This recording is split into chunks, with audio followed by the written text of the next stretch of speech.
ಈಗಾಗಲೇ Banashankari ದೇವಸ್ಥಾನನು plastic free ಮಾಡಲಿಕ್ಕೆ volunteers ಅನ್ನು ಕರೆದಿದ್ದೀವಿ. ವಾಲಂಟಿಯರ್ಸ್ ಏನು ಮಾಡಬೇಕು ಅಂತ ಅವ್ರಿಗೆ ಅರ್ಥ ಆಗ್ಲಿಕ್ಕೆ ಈ ವಿಡಿಯೋ ಮಾಡ್ತಾ ಇದೀವಿ. ಇಲ್ಲಿ ಮೆಟ್ರೋ ಗೇಟ್ ಇಳಿದ ತಕ್ಷಣ ಒಂದು ಗೇಟ್ ಇದೆ. ಆ ಗೇಟಿಂದ ಡಿವೋಟೀಸ್ ಒಳಗಡೆ ಬಂದ್ರೆ ಇಲ್ಲಿರೋ ವಾಲಂಟಿಯರ್ಸ್ ಏನ್ ಮಾಡಬೇಕು ಅಂದ್ರೆ ಅವ್ರ ಕವರ್ ಅಲ್ಲಿ ಪೂಜಾ ಸಾಮಾನು ತಂದ್ರೆ, ಹೂವು ಮತ್ತೆ ನಿಂಬೆಹಣ್ಣು ತಂದ್ರೆ ಅದನ್ನ ಅವರು ಬ್ಯಾಗ್ಗೆ ಅವರಿಗೆ ಚೀಲಾಗೆ ಅಥವಾ ಕೈಯಲ್ಲಿ ಹಾಕ್ಬಿಟ್ಟು ಈ ಕವರು ನಮ್ಮ ಒಣಕಸ ಬಿನ್ನಿಗೆ ಹಾಕ್ಬೇಕು.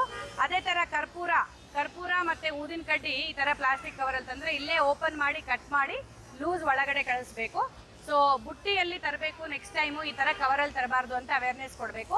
ಅದೇ ತರ ಅಲ್ಲಿ ಬುಟ್ಟಿ ಮಾರೋರು ಇದ್ದಾರೆ, ಬೇಕಾದ್ರೆ ಅಲ್ಲಿ ತಗೊಂಡು ಹೋಗ್ಬೋದು. ಬುಟ್ಟಿ ಮತ್ತೆ ಬಟ್ಟೆ ಬ್ಯಾಗು ಮಾರೋರು ಇರ್ತಾರೆ, ಅದನ್ನ ಹೇಳ್ಬೇಕು ಅವರಿಗೆ. ಸೊ ಇದು ವಾಲಂಟಿಯರ್ಸ್ ಇಲ್ಲಿ ಒಂದು 4 ಜನ ಬೇಕಾಗತ್ತೆ, ಮಿನಿಮಮ್ 4 to 6 ಪೀಪಲ್ ಇಲ್ಲಿ ಬೇಕಾಗತ್ತೆ. ಇದು ಮೆಟ್ರೋ ಗೇಟ್.